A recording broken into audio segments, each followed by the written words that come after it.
Voilà, c'est un plaisir d'être là ce matin en visiteur. Encore en visiteur, dans quelques semaines ce sera un peu plus que cela. Pour la méditation de ce matin, j'ai retenu en fait un tout petit verset, tout à la fin de la lecture biblique tout à l'heure. Ce verset que vous connaissez, puisqu'il fait partie de l'essence du christianisme et particulièrement du protestantisme. Le juste vivra par la foi. Slogan du protestantisme, de la réforme, et vous connaissez probablement cette histoire de Martin Luther qui avait trouvé ce verset dans Romains 1, verset 17. Martin Luther qui essayait par tous les moyens de gagner, de mériter son salut auprès de Dieu. Et l'anecdote raconte qu'au moment où il monte l'escalier de Pilate, tout à coup, il entend dans sa tête cette phrase de l'apôtre Paul, « Le juste vivra par la foi ». Et il comprend que ce qu'il fait est tout à fait vain, et il redescend en courant ces escaliers et deviendra le champion de la justification par la foi.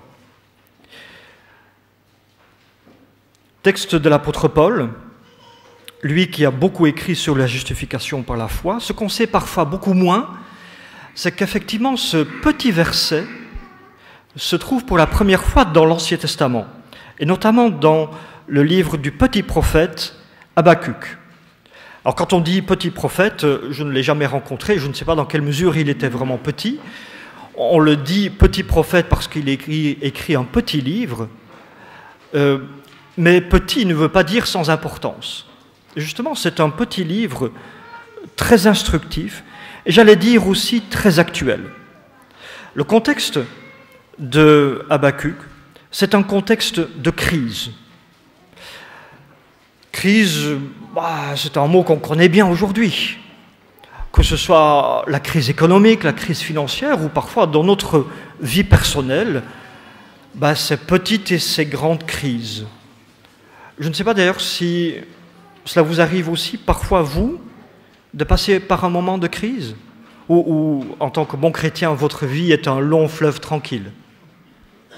Est-ce que je peux voir les mains de ceux qui ne vivent jamais de crise dans leur vie?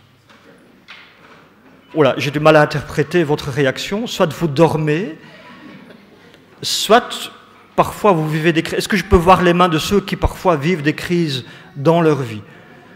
Vous me rassurez, je ne suis pas tout seul et vous ne dormez pas encore. Donc, Habakkuk, c'est quelqu'un qui parle aussi visiblement pour nous.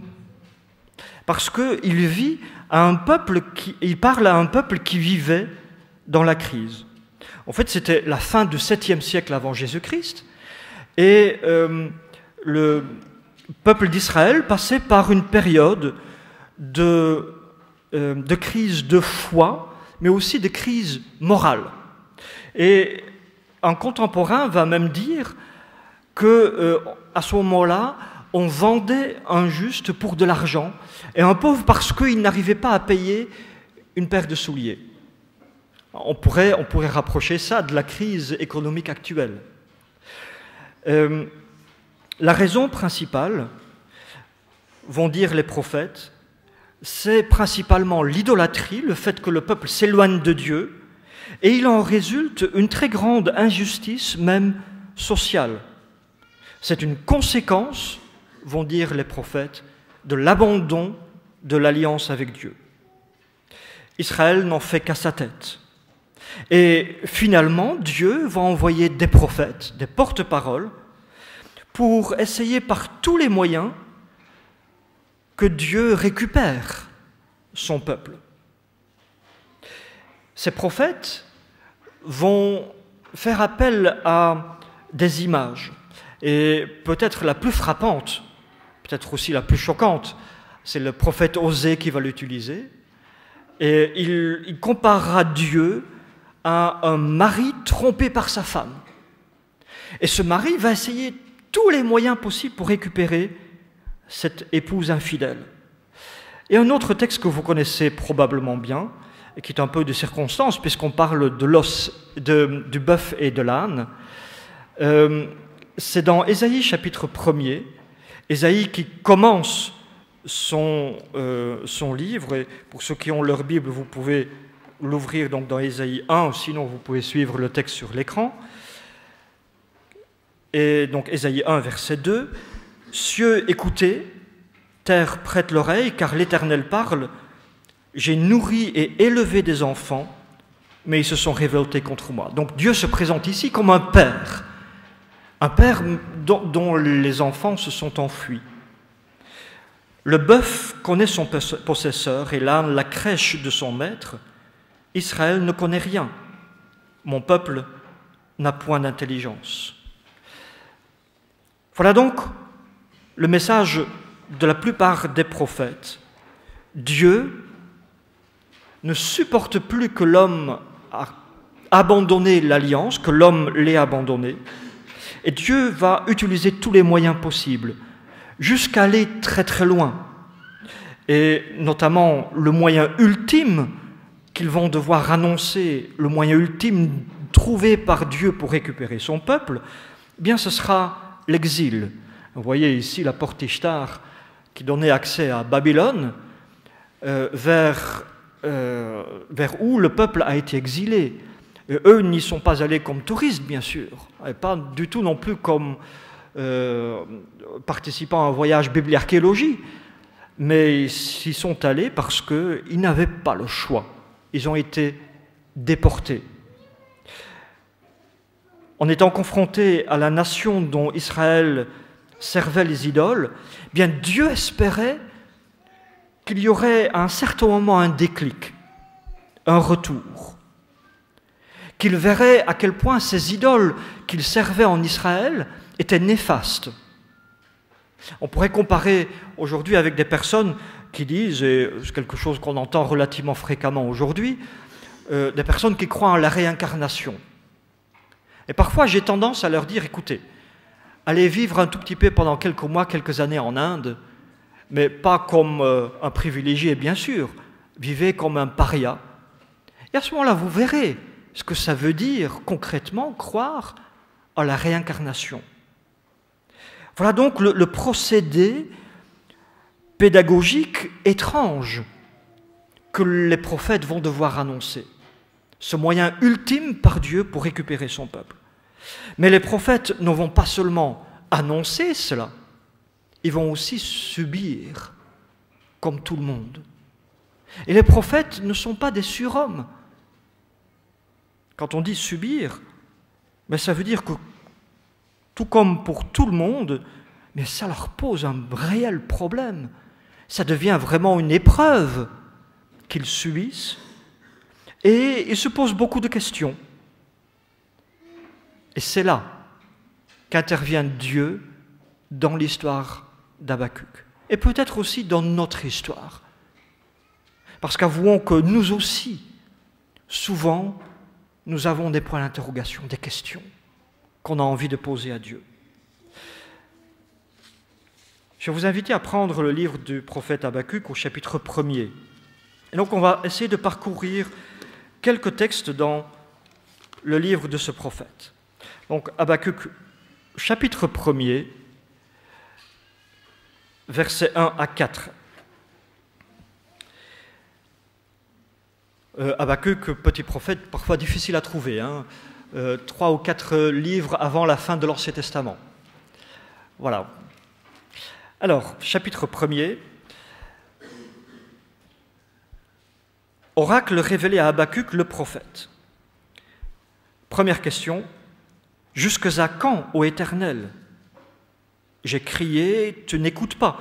J'ai crié vers toi la violence, tu ne secours pas. Deuxième question. Pourquoi me fais-tu voir l'iniquité et contemples-tu l'injustice? Pourquoi l'oppression et la violence sont-elles devant moi? Il y a des querelles et la discorde s'élève. Aussi la loi n'a point de vie, la justice n'a point de force, car le méchant triomphe du juste et l'on rend des jugements iniques. Vous avez donc compris, je ne sais pas si vous m'entendez encore là, la pression qui... Vous m'entendez correctement ? D'accord. Moi, j'avais l'impression qu'il y avait un problème de micro, mais il n'y a pas de souci. Donc, première question que je voudrais soulever, et c'est peut-être celle que nous nous posons le plus souvent, mais pourquoi? Pourquoi? Question lancinante. Pourquoi tant de catastrophes naturelles qui emportent des innocents? Pourquoi tant de pauvreté et de famine? Pourquoi des enfants qui souffrent de pauvreté et de maladie? Pourquoi, autre sujet d'actualité, pourquoi des enfants qui souffrent de la perversité des adultes? Ou alors d'une façon beaucoup plus personnelle, pourquoi dans ma vie tant de problèmes? Pourquoi cet ouvrier qui a déjà du mal à joindre les deux bouts, du jour au lendemain est-il licencié? Pourquoi la maladie tombe sur moi ou sur l'un de mes proches? Pourquoi des relations conflictuelles? Alors on a l'habitude de donner des réponses clichés.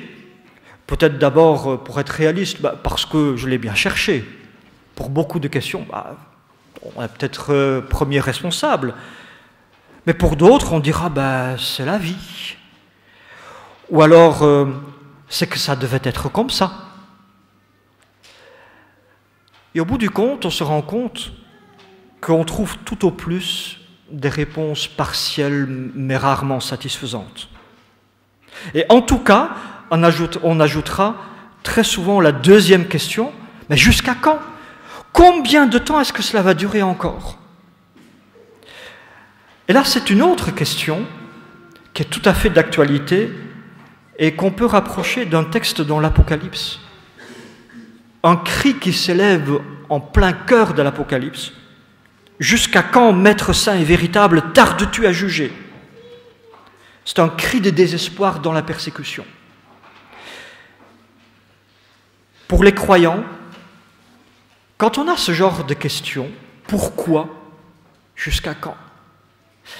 Tout comme ici l'apôtre Jean dans l'Apocalypse, on y implique très souvent Dieu. Et Habakkuk fait la même chose. Quand il dit « jusqu'à quand ?» il dit « jusqu'à quand, ô Éternel? J'ai crié, tu n'écoutes pas. Silence, pas de secours. » Et à la question « pourquoi ?» eh bien il dit « pourquoi me fais-tu voir l'iniquité? Pourquoi permets-tu tout cela, Seigneur? » Une chose est certaine, c'est que la souffrance, c'est quelque chose d'universel. Et personne n'est épargné, qu'on soit chrétien ou non, d'ailleurs. Rappelez le texte où Jésus dit que Dieu fait pleuvoir sur les bons comme sur les mauvais. Il n'y a pas de différence. Alors nous souhaiterions tous que Dieu réponde à nos questionnements. Et quand il n'y a pas de réponse, on ne sait pas toujours comment il faut réagir. Habakkuk est confronté à ce problème. Et on va ouvrir le chapitre 2 d'Habakkuk. Là, Habakkuk va essayer de montrer comment on peut réagir. Alors, premier élément de réponse, c'est certainement pas rester dans son fauteuil bien tranquille, à l'aise. Avoir une attitude d'attente passive. Alors, il est vrai que nous sommes adventistes, et adventiste, ça veut dire attendre. Mais adventiste ne veut pas dire attentiste. Parce qu'il y a une façon d'attendre. Et Habakkuk va dire « j'étais à mon poste, je me tenais sur la tour, la fameuse tour de garde. Je veillais pour voir ce que l'Éternel me dirait et ce que je répliquerais après ma plainte. » Donc, premier élément, monter sur la tour, être attentif, veiller, regarder, observer, chercher. Et nous savons bien tous que s'il y a des questions, nous pouvons chercher des réponses. Dans la Bible, dans la prière auprès des autres. C'est en quelque sorte notre tour de garde. Mais en même temps, bien souvent, même en cherchant, on ne trouve pas de réponse ultime. de réponse entièrement satisfaisante. Et c'est ce qu'Habacuc fait comprendre aussi à la fin. Il dit, pour voir ce que l'Éternel me dirait, est-ce que je répliquerai après ma plainte? Il y a une autre traduction d'Arbi qui dit, ce que je répliquerai quand il contestera avec moi. En fait, Habacuc sait déjà qu'en attendant la réponse de Dieu, il est presque sûr qu'il ne sera pas d'accord. Et donc, il prépare déjà sa réponse. Un peu comme nous, hein, quand on parle les uns avec les autres, on a tendance à écouter, mais en même temps, mentalement, on prépare déjà sa réponse. Bien, Habacuc, visiblement, il est tellement convaincu d'avoir raison dans son questionnement et dans sa révolte, qu'intérieurement, il dit, je ne serai pas d'accord avec Dieu, et même si ça va faire mal, bien, j'ai déjà ma réponse qui est prête. Alors, quelles sont les réponses que Dieu va donner? Question, jusqu'à quand? Bien, on continue la lecture dans Habacuc chapitre 2, maintenant les versets 2 à 3. L'Éternel m'adressa la parole et il dit, « Écris la prophétie, grave-la sur des tables, afin qu'on la lise couramment, car c'est une prophétie dont le temps est déjà fixé, elle marche vers son terme, elle ne mentira pas. Si elle tarde, attends-la, car elle s'accomplira certainement. » Alors quand on lit ça pour la première fois, en rapport avec cette question « jusqu'à quand ?», on se gratte la tête. On se dit « mais qu'est-ce que c'est que ça comme réponse ?» Ça revient un tout petit peu à dire, comme Jésus, personne ne connaît ni le jour ni l'heure. Jusqu'à quand? C'est pas très bien. Alors c'est vrai que c'est une réalité pour nous tous. On ne s'en rend pas toujours compte, mais ma vie est tout à fait imprévisible. Même si j'essaye de projeter bien l'avenir, je ne sais pas ce qui m'attend dans 5 minutes ou en sortant de ce que je ne le sais pas. Et cependant, dit Dieu, il y a un temps fixé. Autrement dit, par la foi, on peut avoir l'assurance que, en fin de compte, Dieu garde les rênes bien solidement entre les mains. Et nous, eh bien, nous devons attendre, espérer. Et donc la réponse, en quelque sorte, c'est l'espoir fait vivre. Deuxième question,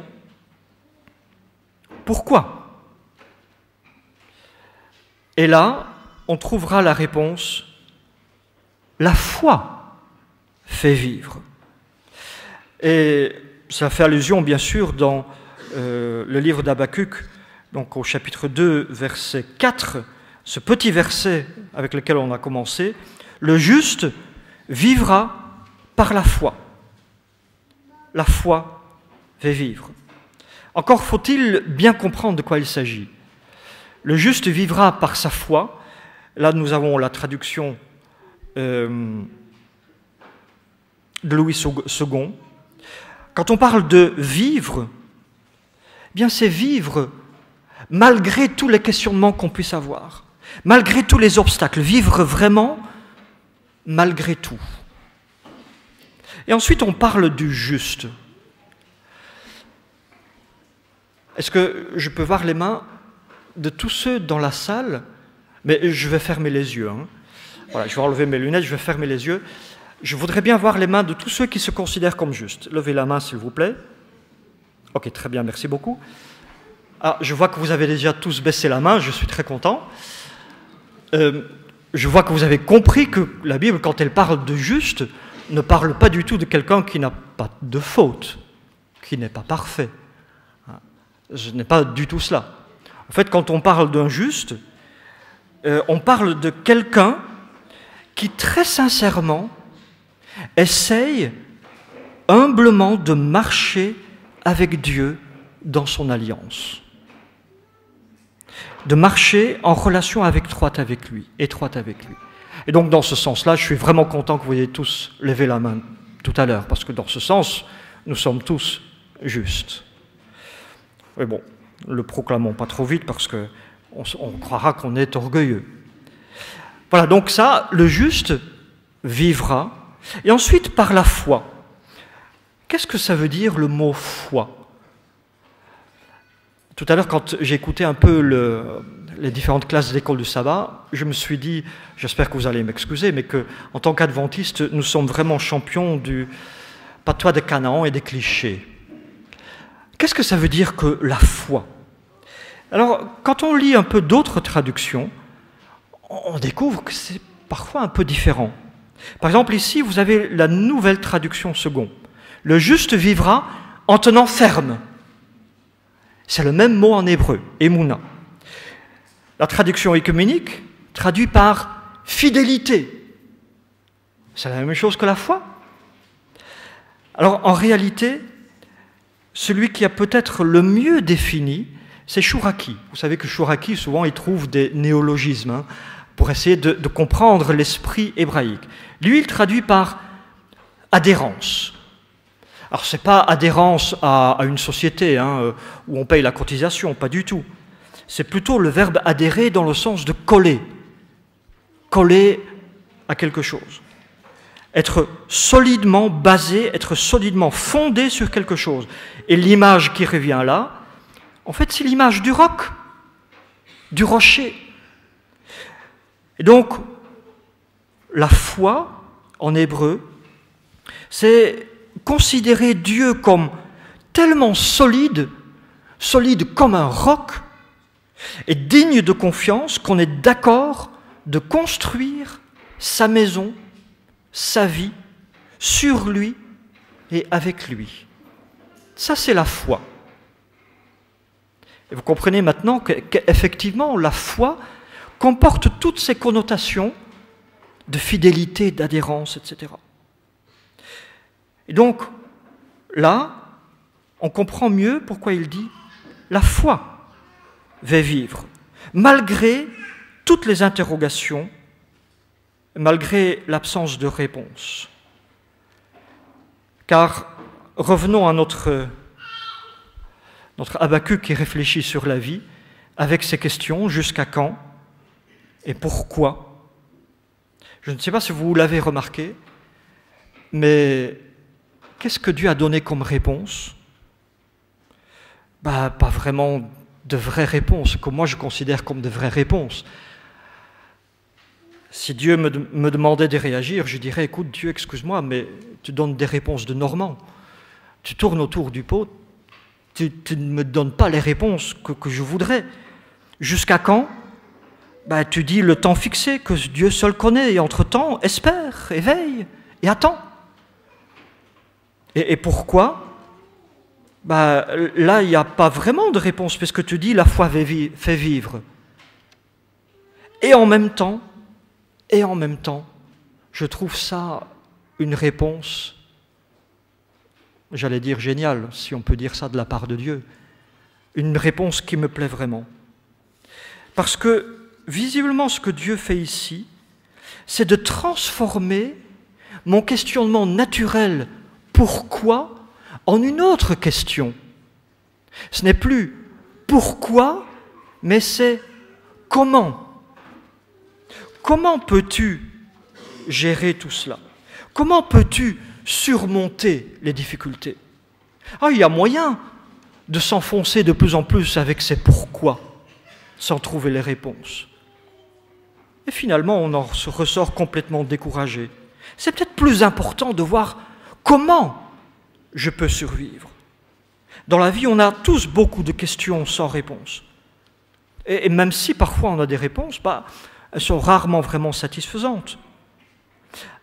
En quoi est-ce que cela atténue la tristesse ou la colère de savoir que l'inondation qui a emporté ma maison, imaginons, que cette inondation, que le pourquoi se trouve dans le réchauffement climatique.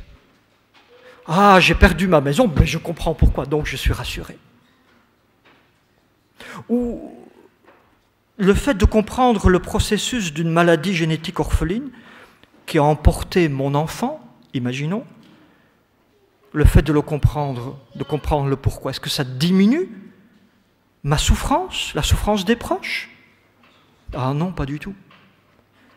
Finalement, on comprend que le questionnement essentiel, c'est peut-être pas tellement le pourquoi.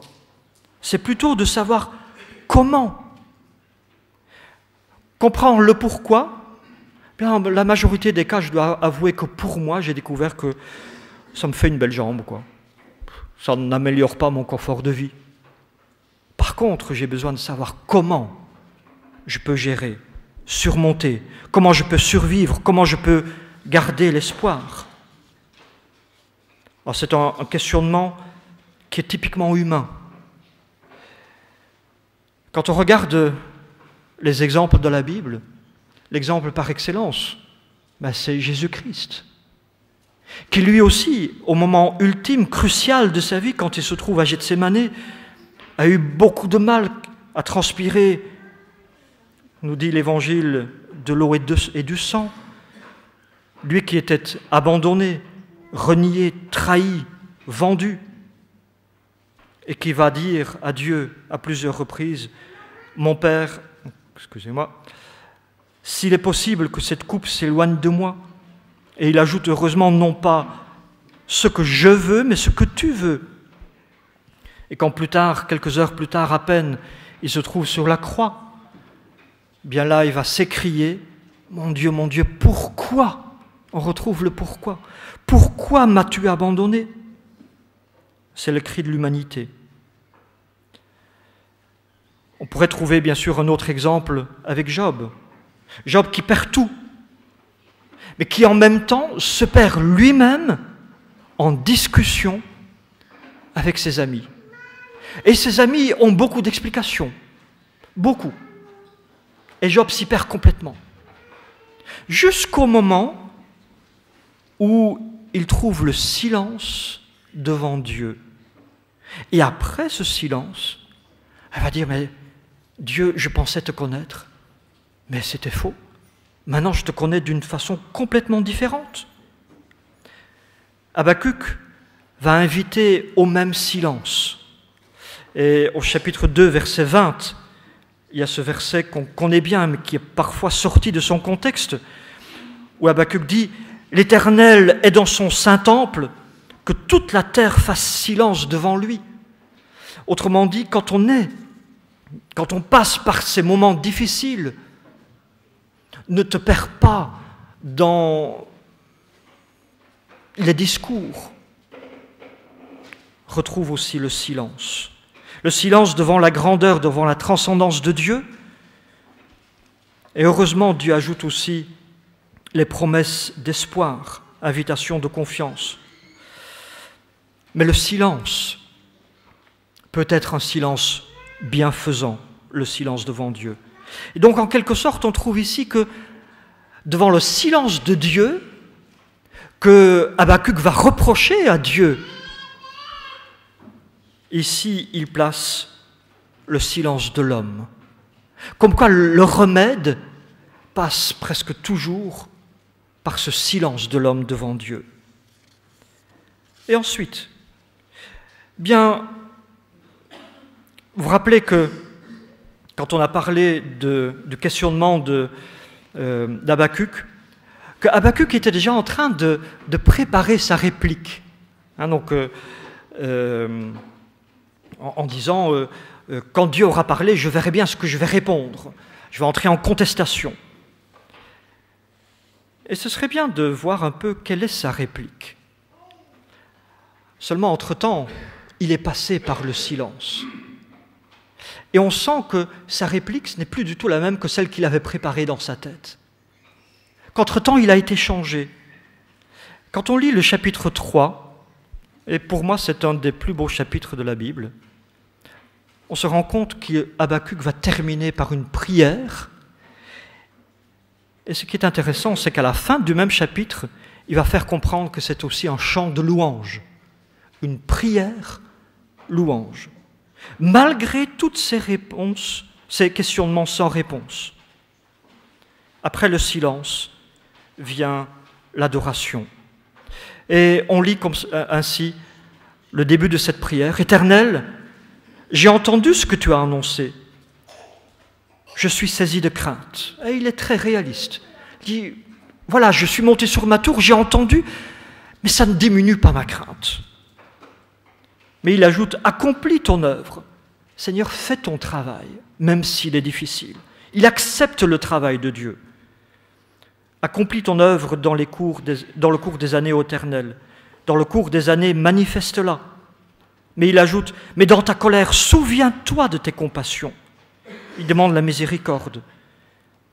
Suit tout un passage de louange, d'adoration devant la grandeur de Dieu. Dieu vient de Théman, le Saint vient de la montagne de Paran. Sa majesté couvre les cieux, sa gloire remplit la terre. C'est comme l'éclat de la lumière, des rayons partent de sa main. Là réside sa force. Et puis un peu plus loin, au verset 16, Habacuc, qui est monté sur sa tour de garde, dit « Oui, Dieu, j'ai entendu, et mes entrailles sont émues. » Parce que la réponse n'est pas toujours facile. À cette voix, mes lèvres frémissent, mes os se consument, mes genoux chancellent. Mais même s'il y a cette crainte, cette angoisse, en silence, je dois attendre le jour de la détresse, le jour où l'oppresseur marchera contre le peuple. Il est angoissé, mais il est devenu confiant. Et le chapitre se termine, et c'est peut-être le texte par excellence à souligner dans votre Bible, à partir de verset 17. D'abord une constatation,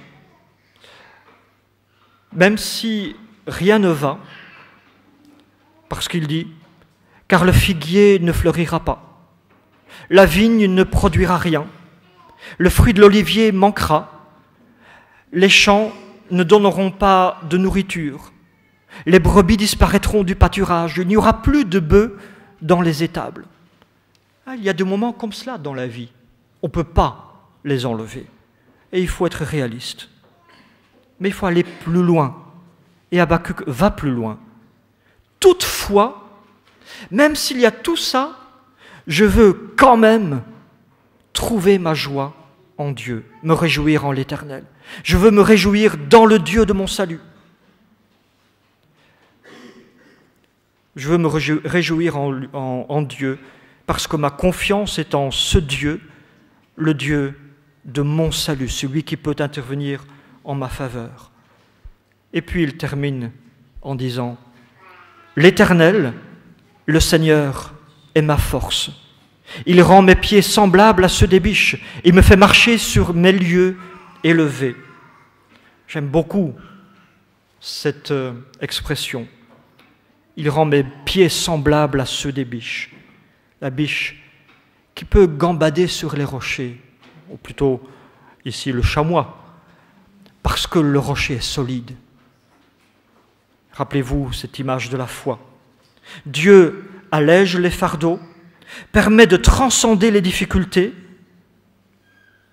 comme une biche, comme un chamois, d'être solidement planté sur le roc. Alors c'est vrai que nous tous, nous connaissons de beaux moments dans la vie, mais nous tous, nous connaissons aussi des moments difficiles. Est-ce réaliste de dire que, comme les biches, nous pouvons transcender tout cela et vivre quand même pleinement? En tout cas, c'est ce qu'a découvert Paul, c'est ce qu'a découvert Martin Luther, c'est ce qu'avait déjà découvert le prophète Habacuc. Et cela se résume en cette toute petite phrase, « Le juste vivra par sa foi ». Je vous souhaite une belle vie par la foi.